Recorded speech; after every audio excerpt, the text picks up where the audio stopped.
맥체인 성경 읽기 1월 9일 창세기 9장 10장, 마태복음 9장, 에스라 9장, 사도행전 9장을 새 번역 버전으로 읽도록 하겠습니다. 창세기 9장. 하나님이 노아와 그의 아들들에게 복을 주시며 말씀하셨다. 생육하고 번성하여 땅에 충만하여라. 땅에 사는 모든 짐승과 공중에 나는 모든 새와 땅 위를 기어다니는 모든 것과 바다에 사는 모든 물고기가 너희를 두려워하며 너희를 무서워할 것이다. 내가 이것들을 다 너희 손에 맡긴다. 살아 움직이는 모든 것이 너희의 먹거리가 될 것이다. 내가 전에 푸른 채소를 너희에게 먹거리로 준 것 같이 내가 이것들도 다 너희에게 준다. 그러나 고기를 먹을 때 피가 있는 채로 먹지는 말아라. 피에는 생명이 있다.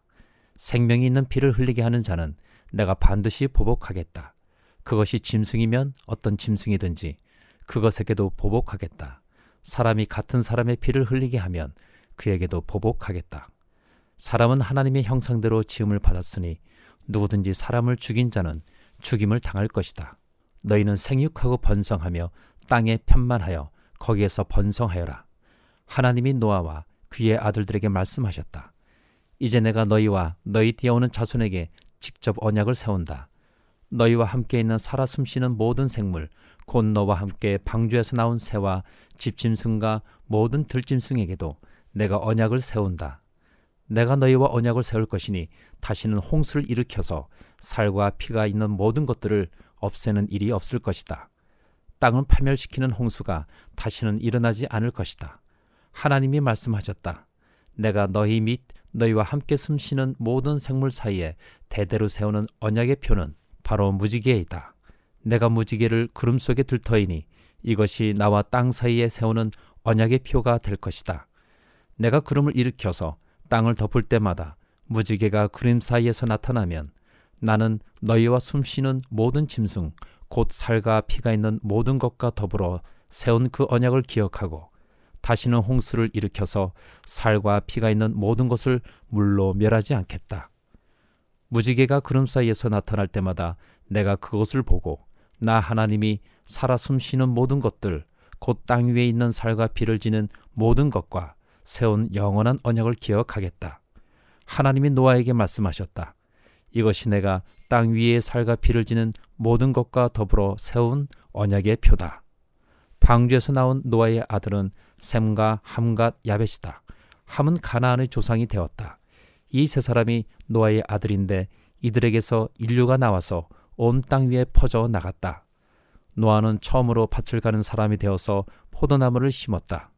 한 번은 노아가 포도주를 마시고 취하여 자기 장막 안에서 아무것도 덮지 않고 벌거벗은 채로 누워 있었다. 가나안의 조상 함이 그만 자기 아버지의 벌거벗은 몸을 보았다. 그는 바깥으로 나가서 두 형들에게 알렸다. 셈과 야벳은 겉옷을 가지고 가서 둘이서 그것을 어깨에 걸치고 뒷걸음쳐 들어가서 아버지의 벌거벗은 몸을 덮어드렸다. 그들은 아버지의 벌거벗은 몸을 보지 않으려고 얼굴을 돌렸다. 노아는 술에서 깨어난 뒤에 작은 아들이 자기에게 한 일을 알고서 이렇게 말하였다. 가나안은 저주를 받을 것이다. 가장 천한 종이 되어서 저의 형제들을 섬길 것이다. 그는 또 말하였다. 셈의 주 하나님은 찬양받으실 분이시다. 셈은 가나안을 종으로 부릴 것이다. 하나님이 야벳을 크게 일으키셔서 셈의 장막에서 살게 하시고 가나안은 종으로 삼아서 셈을 섬기게 하실 것이다. 홍수가 있은 뒤에도 노아는 350년을 더 살았다. 노아는 모두 950년을 살고 죽었다. 창세기 10장. 다음은 노아의 아들들이 족보이다. 노아의 아들은 셈과 함과 야벳이다. 홍수가 난 뒤에 그들이 아들들을 낳았다. 야벳의 자손은 고멜과 마곡과 마데와 야완과 두발과 메섹과 디라스이다. 고멜의 자손은 아스그나스와 리박과 도갈마이다. 야완의 자손은 엘리사와 스페인과 키프로스와 로도스이다. 이들에게서 바닷가 백성들이 지역과 언어와 종족과 부족을 따라서 저마다 갈라져 나갔다. 함의 자손은 구스와 이집트와 리비아와 가나안이다. 구스의 자손은 스바와 하윌라와 삽다와 라하마와 삽두가이다. 라하마의 자손은 스바와 드단이다. 구스는 또 니무롯을 낳았다. 니무롯은 세상에 처음 나타난 장사이다. 그는 주님께서 보시기에도 힘이 센 사냥꾼이었다. 그래서 주님께서 보시기에도 힘이 센 니무롯과 같은 사냥꾼이라는 속담까지 생겼다. 그가 다스린 나라의 처음 중심지는 시날 지방 안에 있는 바빌론과 에렉과 악각과 갈레이다. 그는 그 지방을 떠나 아시리아로 가서 니느웨와 르호보딜과 갈라를 세우고 니느웨와 갈라 사이에는 레센을 세웠는데 그것은 아주 큰 성이다. 이집트는 리디아와 아남과 르합과 납두와 바드루스와 가슬루와 크레타를 낳았다. 블레셋이 바로 크레타에게서 나왔다. 가나안은 맏아들 시돈을 낳고 그 아래로 헷과 여부스와 아모리와 기르가스와 히위와 알가와 신과 아루왓과 스말과 하맛을 낳았다. 그 뒤에 가나안족은 사방으로 퍼져나갔다. 가나안의 경계는 시돈에서 그라를 지나서 멀리 가사에까지 이르렀고 거기에서 소돔과 고모라와 아드마와 스보임을 지나서 라사에까지 이르렀다. 이 사람들이 종족과 언어와 지역과 부족을 따라서 갈라져 나간 함의 자손이다. 야벳의 형인 셈에게서도 아들딸이 태어났다. 셈은 에벨의 모든 자손의 조상이다. 셈의 자손은 엘람과 아스트로와 아르박삭과 룻과 아람이다. 아람의 자손은 우스와 훌과 게델과 마스이다. 아르박삿은 셀라를 낳고 셀라는 에벨을 낳았다. 에벨은 두 아들을 낳았는데 한 아들의 이름은 그의 시대의 세상이 나뉘었다고 해서 벨렉이라고 하였다. 벨렉의 아우 이름은 욕단이다. 욕단은 알모닥과 셀렙과 하살마웻과 예라와 하도람과 우살과 디글라와 오발과 아비마엘과 스바와 오빌과 하윌라와 요밥을 낳았다. 이 사람들이 모두 욕단의 자손이다. 그들이 사는 곳은 메사에서 스발에 이르는 동쪽 산간 지방이다. 이 사람들이 종족과 언어와 지역과 부족을 따라서 갈라져 나간 셈의 자손이다. 이들이 각 종족의 족보를 따라 갈라져 나간 노아의 자손 종족이다. 홍수가 난 뒤에 이 사람들에게서 여러 민족이 나와서 세상으로 퍼져 나갔다. 마태복음 9장. 예수께서 배에 오르셔서 바다를 건너 자기 마을에 돌아오셨다. 사람들이 중풍병 환자 한 사람을 침상에 누인 채로 예수께로 날라왔다. 예수께서 그들의 믿음을 보시고 중풍병 환자에게 말씀하셨다. 기운을 내라. 아이야, 내 죄가 용서받았다. 그런데 율법학자 몇이 이 사람이 하나님을 모독하는구나 하고 속으로 말하였다. 예수께서 그들의 생각을 아시고 말씀하셨다. 어찌하여 너희는 마음속에 악한 생각을 품고 있느냐? 내 죄가 용서받았다 하고 말하는 것과 일어나서 걸어가거라 하고 말하는 것 가운데서 어느 쪽이 더 말하기가 쉬우냐? 그러나 인자가 땅에서 죄를 용서하는 권세를 가지고 있음을 너희들이 알게 하겠다.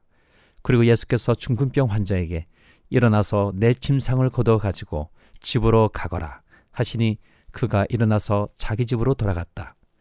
무리가 이를 보고서 두려움에 사로잡히고 이런 권한을 사람들에게 주신 하나님께 영광을 돌렸다. 예수께서 거기서 떠나서 길을 가시다가 마태라는 사람이 세간에 앉아있는 것을 보시고 말씀하셨다. 나를 따라오너라. 그는 일어나서 예수를 따라갔다. 예수께서 집에서 음식을 드시는데 많은 세리와 죄인이 와서 예수와 그 제자들과 자리를 같이 하였다. 바리새파 사람들이 이것을 보고 예수의 제자들에게 말하였다. 어찌하여 당신네 선생은 세리와 죄인과 어울려서 음식을 드시오? 예수께서 그 말을 들으시고서 말씀하셨다. 건강한 사람에게는 의사가 필요하지 않으나 병든 사람에게는 필요하다. 너희는 가서 내가 바라는 것은 자비요 희생 제물이 아니다 하신 말씀이 무슨 뜻인지 배워라. 나는 의인을 부르러 온 것이 아니라 죄인을 부르러 왔다. 그때 요한의 제자들이 예수께 와서 물었다. 우리와 바리새파 사람은 자주 금식을 하는데 왜 선생님의 제자들은 금식을 하지 않습니까? 예수께서 그들에게 말씀하셨다. 혼인잔치의 손님들이 신랑이 자기들과 함께 있는 동안에 슬퍼할 수 있느냐? 그러나 신랑을 빼앗길 날이 올 터이니 그때에는 그들이 금식할 것이다. 생배 조각을 낡은 옷에다 대고 깁는 사람은 없다. 그렇게 하면 새로 된 조각이 그 옷을 당겨서 더욱더 크게 찢어진다. 새 포도주를 낡은 가죽 부대에 담는 사람은 없다. 그렇게 하면 가죽 부대가 터져서 포도주는 쏟아지고 가죽 부대는 못 쓰게 된다. 새 포도주는 새 가죽 부대에 담아야 둘 다 보존된다. 예수께서 이 말씀을 하실 때 지도자 한 사람이 와서 예수께 무릎을 꿇고 말하였다. 내 딸이 방금 죽었습니다. 그러나 오셔서 그 아이에게 손을 얹어 주십시오. 그러면 살아날 것입니다. 예수께서 일어나서 그를 따라가셨고 제자들도 뒤따라갔다. 그런데 12해 동안 혈류증으로 앓는 여자가 뒤에서 예수께로 다가와서 예수의 옷슬에 손을 대었다. 그 여자는 속으로 말하기를 내가 그의 옷에 손을 대기만 하여도 나을 텐데 했던 것이다. 예수께서 돌아서서 그 여자를 보시고 말씀하셨다. 기운을 내어라. 딸아, 내 믿음이 너를 구원하였다. 바로 그때 그 여자가 나았다. 예수께서 그 지도자의 집에 이르러서 피리를 부는 사람들과 떠드는 무리를 보시고 이렇게 말씀하셨다. 모두 물러가거라. 그 소녀는 죽은 것이 아니라 자고 있다. 그들은 예수를 비웃었다. 무리를 내보낸 다음에 예수께서 들어가셔서 그 소녀의 손을 잡으시니 그 소녀가 벌떡 일어났다. 이 소문이 그 온 땅에 퍼졌다. 예수께서 거기에서 떠나가시는데 눈먼 사람 둘이 다윗의 자손이여 우리를 불쌍히 여겨 주십시오 하고 외치면서 예수를 뒤따라왔다. 예수께서 집 안으로 들어가셨는데 그 눈먼 사람들이 그에게 나와왔다. 예수께서 그들에게 말씀하셨다. 너희는 내가 일을 할 수 있다고 믿느냐? 그들이 예 주님 하고 대답하였다. 예수께서 그들이 눈에 손을 대시고 말씀하셨다. 너희 믿음대로 되어라. 그러자 그들의 눈이 열렸다. 예수께서 그들에게 엄중히 다짐하셨다. 이 일을 아무에게도 알리지 말아라. 그러나 그들은 나가서 예수의 소문을 그 온 지역에 퍼뜨렸다. 그들이 떠나간 뒤에 귀신이 들려 말 못하는 한 사람을 사람들이 예수께 데리고 왔다. 귀신이 쫓겨나니 말 못하는 그 사람이 말을 하게 되었다. 무리가 놀라서 말하였다. 이런 것은 이스라엘에서 처음 보는 일이다. 그러나 바리새파 사람들은 그는 귀신의 두목에 힘을 빌어서 귀신을 쫓아낸다 하고 말하였다. 예수께서는 모든 도시와 마을을 두루 다니시면서 유대 사람의 여러 회당에서 가르치며 하늘나라의 복음을 선포하며 온갖 질병과 온갖 아픔을 고쳐주셨다. 예수께서 무리를 보시고 그들을 불쌍히 여기셨다. 그들은 마치 목자 없는 양과 같이 고생에 지쳐서 기운이 빠져 있었기 때문이다. 그래서 제자들에게 말씀하셨다. 추수할 것은 많은데 일꾼이 적다. 그러므로 너희는 추수하는 주인에게 일꾼들을 그의 추수밭으로 보내시라고 청하여라. 에스라 9장. 이러한 일들을 마친 다음에 지도자들이 나에게 와서 말하였다. 이스라엘 백성은 제사장이나 레위 사람들마저도 이방 백성과 관계를 끊지 않고 가나안 사람과 헷 사람과 브리스 사람과 여부스 사람과 암몬 사람과 모압 사람과 이집트 사람과 아모리 사람이 하는 역겨운 일을 따라서 합니다. 이방 사람의 딸을 아내로 또는 며느리로 맞아 들였으므로 주변의 여러 족속의 피가 거룩한 핏줄에 섞여 갑니다. 지도자와 관리라는 자들이 오히려 이러한 일에 앞장을 섭니다. 이 말을 들은 나는 너무나 기가 막혀서 겉옷과 속옷을 찢고 머리카락과 수염을 뜯으면서 주저앉았다. 그러나 이스라엘의 하나님이 하시는 말씀을 두려워하는 사람들도 있었다. 내가 저녁 제사 때까지 넋을 잃고 앉아있는 동안에 그들은 포로로 잡혀갔다가 되돌아온 백성이 저지른 이렇게 큰 배신을 보고서 나에게로 모여들었다. 나는 슬픔을 가누지 못한 채로 앉아있다가 저녁 제사 때가 되었을 때 일어나서 찢어진 겉옷과 속옷을 몸에 그대로 걸치고 무릎을 꿇고 두 팔을 들고서 주 나의 하나님께 기도를 드렸다. 하나님, 너무나도 부끄럽고 낯이 뜨거워서 하나님 앞에서 차마 얼굴을 들 수 없습니다. 우리가 지은 죄는 우리 스스로가 감당할 수 없을 만큼 불어났고 우리가 저지른 잘못은 하늘에까지 닿았습니다. 조상 때로부터 오늘에 이르기까지 우리가 저지른 잘못이 너무나도 큽니다. 우리가 지은 죄 때문에 우리뿐만 아니라 우리의 왕들과 제사장들까지도 여러 나라 왕들이 칼에 맞아 죽거나 사로잡혀 가고 재산도 다 빼앗기고 온갖 수모를 겪었습니다. 이런 일은 오늘에 와서도 마찬가지입니다. 그러나 주 우리 하나님께서는 비록 잠깐이기는 하지만 우리에게 자비를 베푸시어 우리 가운데서 얼마쯤을 살아남게 하셨습니다. 또한 주님께서 거룩하게 여기시는 곳에 우리가 살아갈 든든한 터전을 마련하여 주셨습니다. 하나님께서는 우리 눈에서 생기가 돌게 하시고 잠시나마 종살이에서 벗어나게 하여 주셨습니다. 우리가 종살이를 하였지만 하나님께서는 우리를 언제까지나 종살이를 하도록 내버려 두지 않으시고 오히려 페르시아의 왕들에게 사랑을 받게 하여 주시고 또 우리에게 용기를 주셔서 하나님의 성전을 다시 짓고 무너진 곳을 다시 쌓아 올리게 하시어 유다와 예루살렘에서 우리가 이처럼 보호를 받으면서 살아갈 수 있게 하셨습니다. 우리의 하나님 주님께서 이렇게까지 하여 주시는데 주님의 계명을 저버렸으니 이제 우리가 무슨 말씀을 드릴 수 있겠습니까? 주님께서는 일찍이 주님의 종 예언자들을 시키셔서 우리가 들어가서 차지할 땅은 이방 백성이 살면서 더럽힌 땅이라고 말씀하셨습니다. 거기에서 사는 자들이 역겨운 일을 하여서 땅의 구석구석까지 더러워지지 않은 곳이 없다고 하셨습니다. 우리의 딸을 그들의 아들에게 시집 보내지도 말고 그들의 딸을 며느리로 맞아들이지도 말라고 하셨습니다. 우리가 강해져서 그 땅에서 나는 좋은 것을 먹으며 그 땅을 우리 자손에게 영원한 유산으로 물려주려면 그 땅에 있는 백성이 번영하거나 성공할 틈을 조금도 주지 말아야 한다고 하셨습니다. 우리가 당한 일은 모두 우리가 지은 죄와 우리가 저지른 크나큰 잘못 때문입니다. 그렇지만 주 우리의 하나님은 우리가 지은 죄에 비하여 가벼운 벌을 내리셔서 우리 백성을 이만큼이나마 살아남게 하셨습니다. 그러므로 다시는 주님의 계명을 어기지 않아야 하였습니다. 역겨운 일을 저지르는 이방 백성들과 결혼도 하지 않아야 하였습니다. 이제 주님께서 분노하셔서 한 명도 남기지 않고 없애버리신다고 해도 드릴 말씀이 없습니다. 그렇지만 주 이스라엘의 하나님, 주님은 너그러우셔서 우리를 이렇게 살아남게 하셨습니다. 진정 우리는 우리의 허물을 주님께 자백합니다. 우리 가운데서 어느 누구도 감히 주님 앞에 나설 수 없습니다. 사도행전 9장. 사울은 여전히 주님의 제자들을 위협하면서 살기를 띠고 있었다.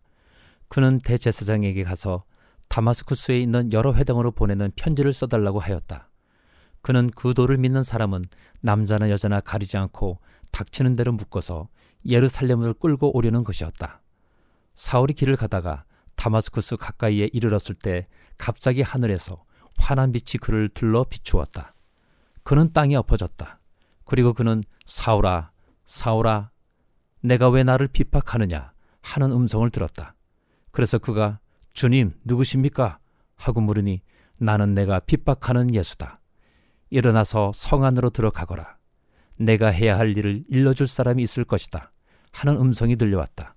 그와 동행하는 사람들은 소리는 들었으나 아무도 보이지는 않으므로 말을 못하고 멍하게 서 있었다. 사울은 땅에서 일어나서 눈을 떴으나 아무것도 볼 수가 없었다. 그래서 사람들이 그의 손을 끌고 다마스쿠스로 데리고 갔다. 그는 사흘 동안 앞을 보지 못하는 상태에서 먹지도 않고 마시지도 않았다. 그런데 다마스쿠스에는 아나니아라는 제자가 있었다. 주님께서 환상 가운데서 아나니아야 하고 부르시니 아나니아가 주님 여기 있습니다 하고 대답하였다.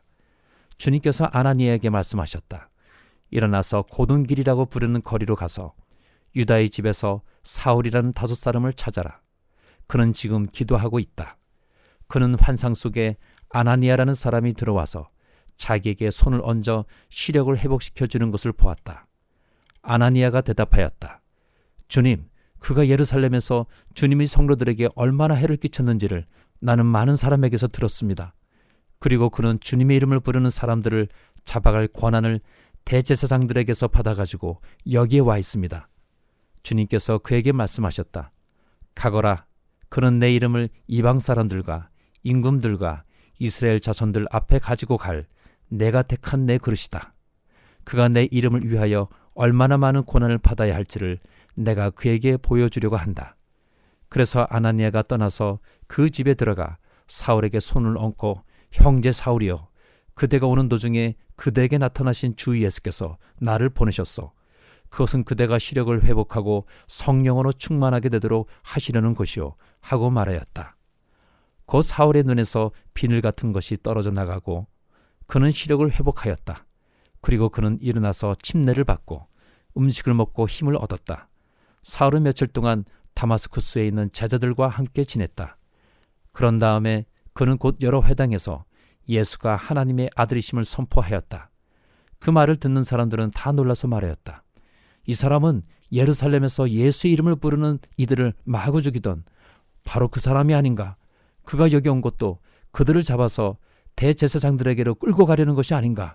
그러나 사울은 더욱더 능력을 얻어서 예수가 그리스도이심을 증명하면서 다마스쿠스에 사는 유대 사람들을 당황하게 하였다. 여러 날이 지나서 유대 사람들이 사울을 죽이기로 모의하였는데 그들의 음모가 사울에게 알려졌다. 그들은 사울을 죽이려고 밤낮으로 모든 성문을 지키고 있었다. 그러나 그의 제자들이 밤에 사울을 광주리에 담아서 성 바깥으로 달아내렸다. 사울이 예루살렘에 이르러서 거기에 있는 제자들과 어울리려고 하였으나 그들은 사울이 제자라는 사실을 믿을 수가 없어서 모두들 그를 두려워하였다.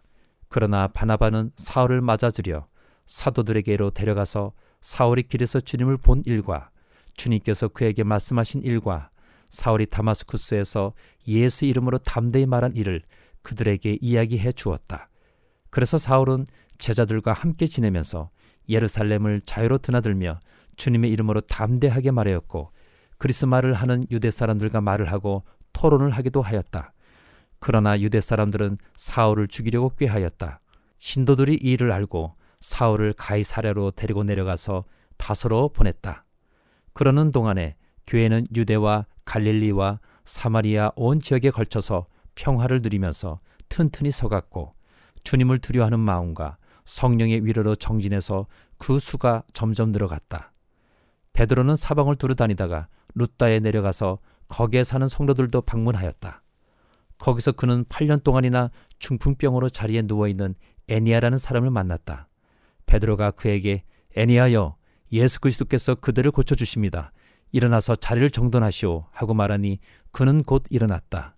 룻다와 샤론에 사는 모든 사람이 그를 보고 주님께로 돌아왔다. 그런데 욥바에 다비다라는 여제자가 있었다. 그 이름은 그리스 말로 번역하면 도로가인데 이 여자는 착한 일과 구제 사업을 많이 하는 사람이었다. 그 무렵에 이 여자가 병이 들어서 죽었다. 그래서 사람들이 그의 시신을 씻겨서 다락방에 두었다. 룻다는 욥바에서 가까운 곳이다.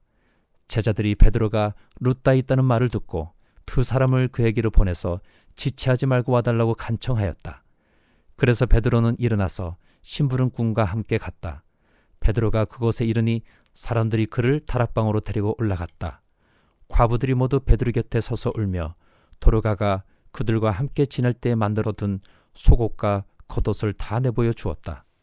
베드로는 모든 사람을 바깥으로 내보내고 나서 무릎을 꿇고 기도를 하였다. 그리고 시신 쪽으로 몸을 돌려서 다비다여 일어나시오 하고 말하였다. 그 여자는 눈을 떠서 베드로를 보고 일어나서 앉았다. 베드로가 손을 내밀어서 그 여자를 일으켜 세웠다.